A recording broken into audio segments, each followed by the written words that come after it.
어제 한겨레 인터뷰에서 문재인 전 대통령은 정말 문제적인 발언을 많이 쏟아냈습니다. 제가 어제 조국과 추미애에게 책임을 전가한 부분에 대해서 지적을 했는데 오늘 이 부분을 한번 짚어보도록 하겠습니다. 문재인 전 대통령 발언은 이렇습니다. 우리 검찰개혁의 본질, 그게 검찰이 가진 수사권을 경찰에 다 넘기고 검찰은 기소청으로서 역할을 하게끔 한다는 것인데 이게 70년의 제도를 바꾸는 것이어서 하루아침에 바꾸는 것은 불가능해요. 이것은 의지의 문제가 아니라 현실의 문제입니다. 당장 검찰의 수사권을 다 경찰에 넘긴다면 경찰이 그 수사를 감당할 수 있어야 하는데 대한민국 경찰이 지금 감당할 수 있을 만한 수준에 와 있나, 또는 경찰이 국민에게서 그만한 신뢰를 또 받고 있는 것인가, 이런 걸 생각하면 그게 하루아침에 할 수 있는 게 아니에요. 네, 문재인 전 대통령은 재임 시절 검찰 개혁을 하겠다 약속했고요.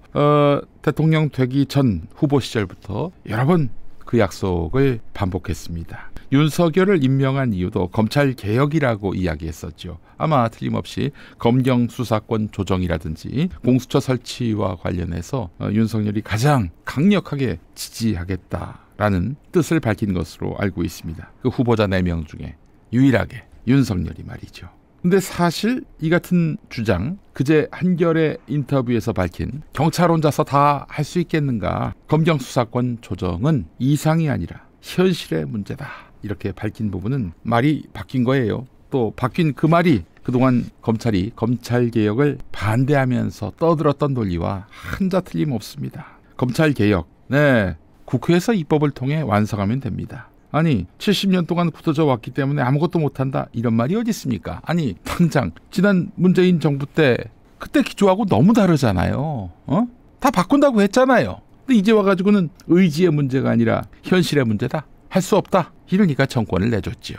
아이고 정말 참. 민주당 21대 총선에서 180석 의석을 확보했습니다. 국회 선진화법 이것도 저지하면서 개혁 입법할 수 있었어요. 탄핵 그리고 개헌 빼놓고는 다 할 수 있는 의석이었습니다.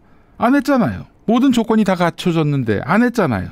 그냥 입법하면 됐을 거 아닙니까? 아니 검찰의 수사권을 박탈하자는 얘기가 그냥 경찰한테 다 주자 그런 얘기입니까? 아니잖아요. 기소청과 수사청을 나누자 이 얘기 아닙니까? 그래서 수사할 검사들은 수사청으로 보내고 기소를 담당할 검사들은 기소청에 남기고 그렇게 하자는 거잖아요. 그래서 윤석열이가 깡패처럼 야 저 새끼 조져 하면은 수사 기소까지 원스톱으로 한 사람을 완전히, 또 그 가족을 완전히 죽일 수 있는 그 권력을 회수하자는 거 아닙니까? 그래서 수사권 기소권 나누자는 거 아닙니까? 180석 갖고 왜 못했습니까? 현실의 문제가 아니라 의지의 문제였죠. 안 그렇습니까? 문재인 전 대통령님, 이런 식의 국정 운영을 했으니 말이죠. 그러니 윤석열이한테 정권을 넘겨줬죠. 이 무능한 인간아, 안 그래요? 자, 추미애 법무부 장관만이 유일하게 윤석열을 징계를 통해 해임할 수 있었는데 추미애가 제대로 일을 못해서 해임도 못하고 역풍을 맞아서 지금의 윤석열을 키워줬다. 추미애라는 말은 없지만 추미애를 공격하는 그런 말까지 했습니다. 와, 이 부분에서는 정말 입을 다물 수가 없어요. 추미애 장관이 윤석열 징계할 때 안팎으로 회방했던 자들은 바로 청와대 인사들이었고 그 우두머리가 바로 문재인 전 대통령이었음이 드러났습니다. 예, 이제 다 드러났어요. 그래놓고는 지금 와서도 사과한다면서 같은 입으로 부하가 잘못해서 벌어진 일이다, 윤석열 정권 탄생의 책임은 나한테 있지 않다라는 식으로 추미애한테 떠넘기는, 정말 가장 누추한 모습을 보였습니다. 여러분, 문재인 정부에서 개혁이 안 된 것은 윤석열 따위의 저항 때문 아닙니다. 본인도 그런 말 했잖아요. 행정부 외청에 불과한 검찰총장, 외청장인 검찰총장 얼마든지 제압할 수 있습니다. 제압할 방법은 많아요. 징계위원회 때 보니까 추미애 골탕 먹이려고 그 당시 청와대 여당 뜻 모아가지고 한 사람을 완전히 바보로 만들었더군요. 이런 자들은 두 번 다시 집권하면 안 되고 집권에 대한 꿈도 꾸면 안 됩니다. 여러분, 대한민국 헌법은요 대통령 중심제를 채택하고 있죠. 대통령 중심제 국가에서 대통령 권한은 아주 막강합니다. 오늘 만약에 내가 임기가 끝난다, 하지만 나는 얼마든지 특정 재벌기업 오늘 안으로 문 닫게 할 수 있어요. 그런 권력을 가진 게 바로 대한민국 권력입니다. 한 2만 명 넘는 사람을 임명할 수 있는 권한을 갖고 있잖아요. 너무 권한이 크기 때문에 그 권력 제도를 바꾸자 이런 얘기들이 나오지요. 보수 정권이 망할 때만. 진보 정권이 권력 내줄 때는 그런 얘기 찍소리도 안 하다가 보수 정권이 망할 것 같으면 이 수구 부패 언론들이 너도 나도 입을 열어가지고 뭐 내각제로 가자 이 지랄 떨고 있는 거 아니겠습니까? 김두일 작가가 그래서 그제 문재인 인터뷰를 꼼꼼히 읽어보고 내가 내린 결론이라면서 한 말이 있습니다. 알고 보니 문재인은 거짓말도 꽤 잘하고 아랫사람에게 책임 전가는 상당히 익숙하다. 노무현 상갓집에서 이명박에게 정중하게 인사한 것은 그냥 그가 겁이 많고 비겁한 사람이라 나온 행동이었지 김어준이 선전하는 것처럼 그가 분노를 갈무리하고 빅피처를 꿈꾸고 있었던 위대한 지도자의 자질을 가지고 있었던 것은 아니었다. 수많은 사람들이 그러하듯 나도 그 얘기에 속은 것이다. 하지만 너무 씁쓸하다. 김어준 총수는 문재인이 결국에는 풀파워를 보여줄 것이다 이런 얘기를 했습니다. 풀파워 어디 갔습니까? 보여줬나요? 윤석열이가 문재인을 아버지로 여기고 아버지를 위하는 아들의 마음으로 조국을 때리고 있다 이 말씀도 했어요. 좀 한번 해명을 하시면 어떨까 싶네요. 아니 그 말 믿고 서초동 여의도에서 윤석열 퇴진 이 구호를 못 외치게 한 거 아닙니까? 그 책임감 없어요? 어떻게든 윤석열을 주저앉혔다면은 우리가 이런 고생을 겪지 않았을 겁니다. 그렇잖아요.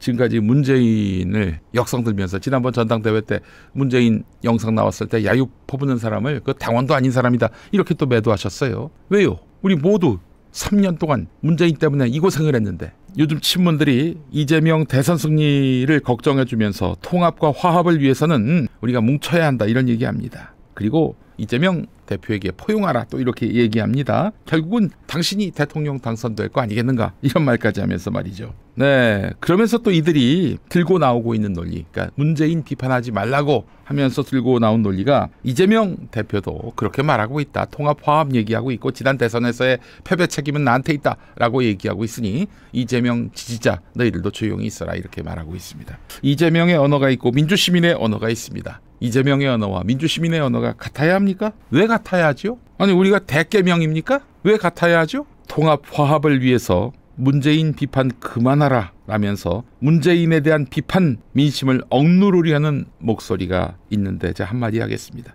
미래를 위해 선거 승리를 위해 단합하자 이런 말 같지만 틀렸습니다. 문재인 비판하는 사람은 미래를 위해 공익적으로 그렇게 하는 것입니다. 문재인처럼 또 한 번 엉망진창으로 또 무책임하게 국정 운영해서 윤석열 같은 마귀에게 정권을 넘기면 어떻게 되는지 우리가 본보기를 보여주고 있는 거예요. 민주당 대선 후보가 돼서 대통령이 된 사람, 그 사람이 문재인처럼 국정 운영해서 정권을 내주면 똑같이 당하게 된다는 거를 지금 보여주고 있는 거예요. 문재인 비판하는 사람은 미래를 위해 그렇게 하는 것입니다.